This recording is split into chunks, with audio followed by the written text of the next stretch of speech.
Estás escuchando Palabra y Presencia con Jorge Sanabria, trayendo inspiración y motivación bíblica para nuestro día a día. Para la enseñanza, en el día de hoy vamos a estar hablando bajo el tema Redimidos.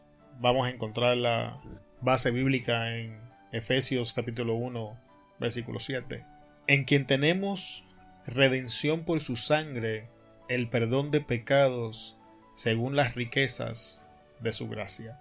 Oremos. Padre, en el poderoso nombre de Jesús, venimos ante tu presencia, adoramos tu nombre, bendecimos tu nombre. A ti damos gloria, honra, alabanza, adoración, porque es tuya. Espíritu Santo, ayúdanos en este día a enseñar tu palabra con claridad, con sabiduría. Ayúdanos, Espíritu Santo, a presentar la redención de la forma más clara posible. Prepara nuestras mentes y corazones, limpia los aires. Gracias te damos, Señor. Bendice a las personas que van a escuchar la enseñanza, Señor. En el poderoso nombre de Jesús. Amén. Antes de profundizar en el concepto de ser redimido, en el concepto de la redención en sí mismo, hablemos brevemente de lo que esto significa. En el Antiguo Testamento, la práctica de la redención era algo muy común. El hermano tenía que tomar la esposa de su hermano difunto y redimirla para traer descendencia a su hermano mayor o a su hermano fallecido. Un esclavo podía ser redimido y de esta manera puesto en libertad. Un animal inmundo tenía que ser redimido sacrificando un animal limpio. Y cuando miramos estos conceptos, nos damos cuenta de que en el primer caso el hermano redimiendo a su hermano, a su difunto hermano, tomando a su esposa como esposa propia para levantar descendencia, se está asegurando de perpetuar el nombre de su hermano y extender la vida de su apellido y librarlo de la vergüenza de no haber tenido hijos. En el caso del esclavo, vemos la necesidad de la redención para poner en libertad a un individuo que de otra forma no pudiera alcanzar ese estatus de libre. En el caso del animal, vemos como la redención le preserva la vida a algo que debería experimentar muerte. Y ahora que hemos explicado el concepto de la redención en su forma práctica, vamos a ver cómo estas cosas afectan al ser humano. Cuando regresamos al huerto del Edén, Dios crea al hombre y lo pone en un lugar de autoridad sobre este mundo. Sin embargo, cuando el hombre cae en la tentación y peca, el hombre hace una transición y el mundo cambia de gobierno. El hombre que antes reinaba y experimentaba vida, su reinado transiciona a las manos de Satanás y ahora el hombre experimenta muerte. Y las tres manifestaciones o prácticas comunes de la redención son necesarias en la vida del ser humano. Y uno de los puntos más importantes que quiero presentar en el día de hoy: no sea engañado por esa ideología de las buenas obras, porque en aquel día, cuando lleguemos ante la presencia de Jesús, y en ese día no esté ante nosotros como Salvador, sino como juez, vamos a despertar a la amarga realidad de que nuestras obras no son suficientes para pagar el precio de entrada al reino de los cielos.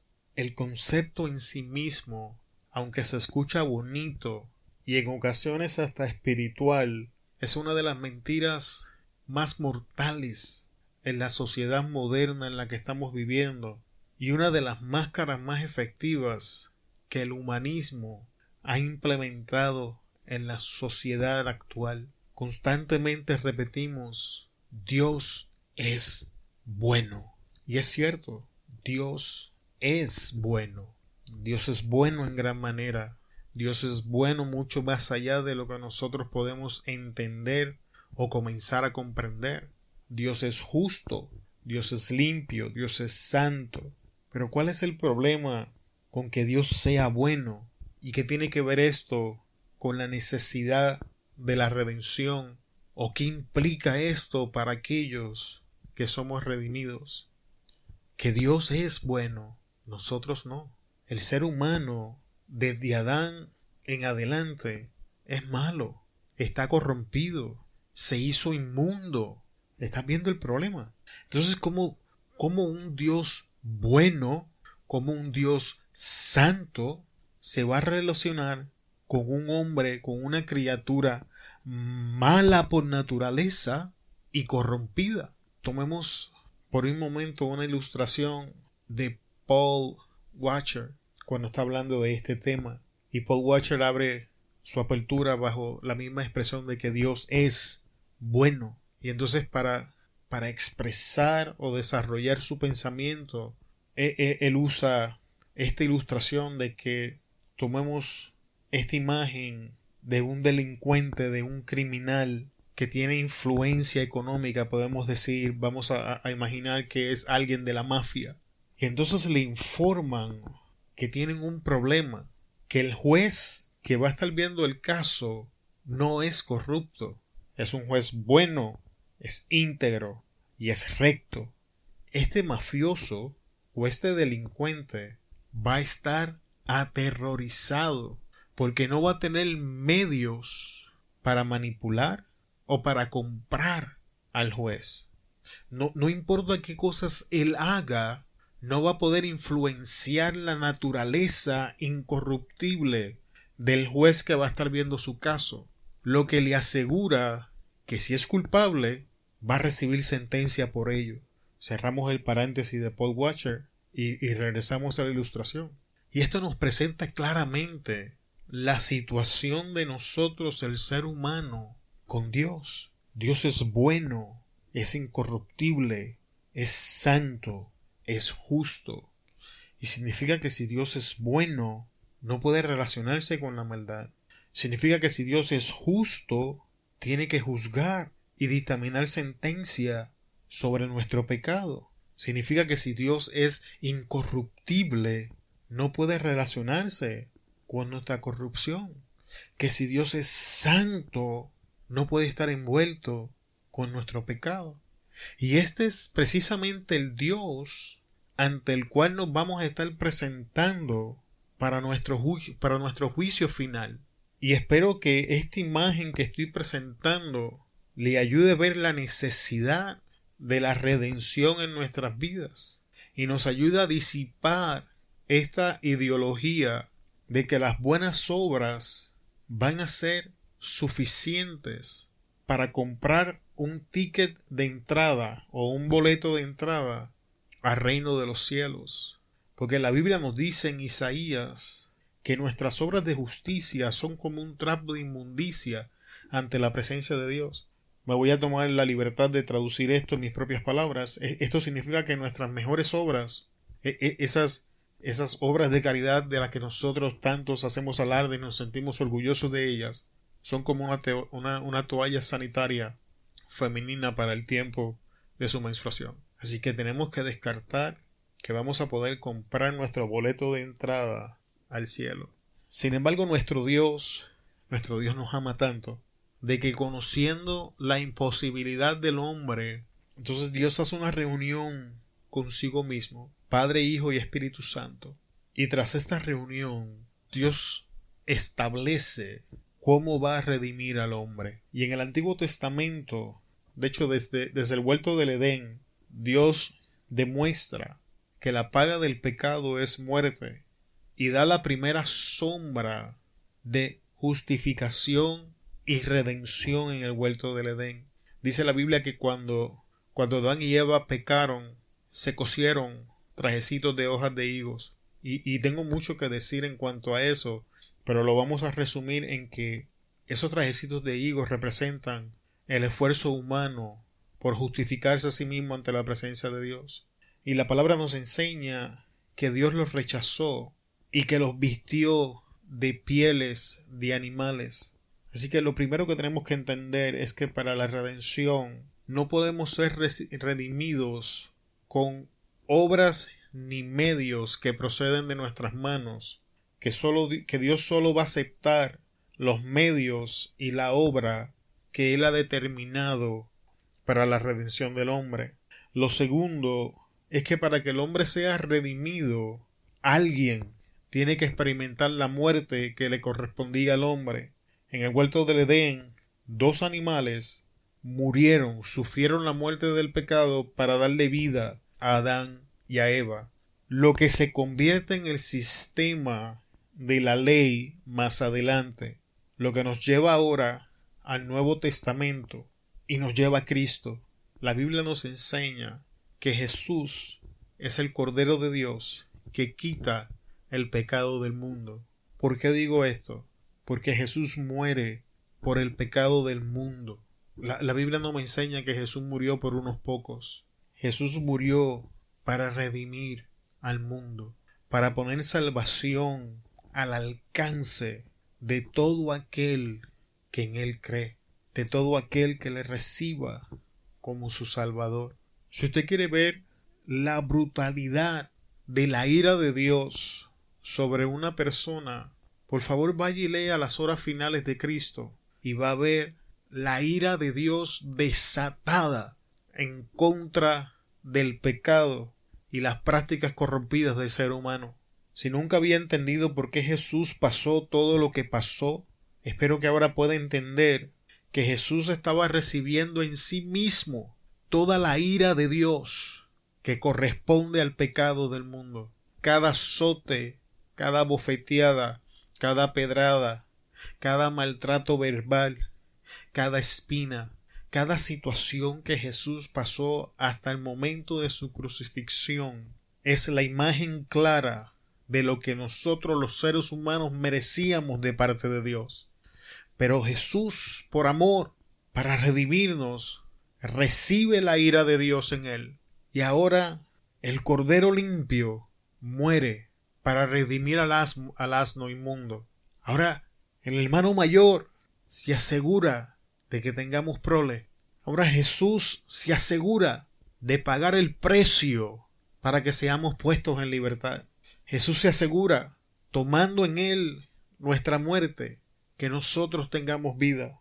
El beneficio de la redención, amigo, hermano, hermana que me escuchas, es que la muerte ya no opera en tu vida, porque Jesús murió para que tú vivas y para darte vida en abundancia. Jesús murió para que el pecado ya no te domine. Vuelvo y cito el verso, porque he aquí el Cordero de Dios que quita el pecado del mundo. Jesús murió para que no tengamos que obedecer a los apetitos de nuestra naturaleza carnal, porque nuestro viejo hombre ha sido crucificado conjuntamente con Cristo Jesús. Por la redención en Cristo Jesús se nos asegura una vida que nos va a llevar a una victoria segura, porque la Biblia nos enseña que Jesús en la cruz exhibió como públicamente derrotados al diablo y a sus demonios. La importancia de la redención, amigo, es que es el único camino que nos lleva al cielo. Es el único camino que nos asegura la salvación.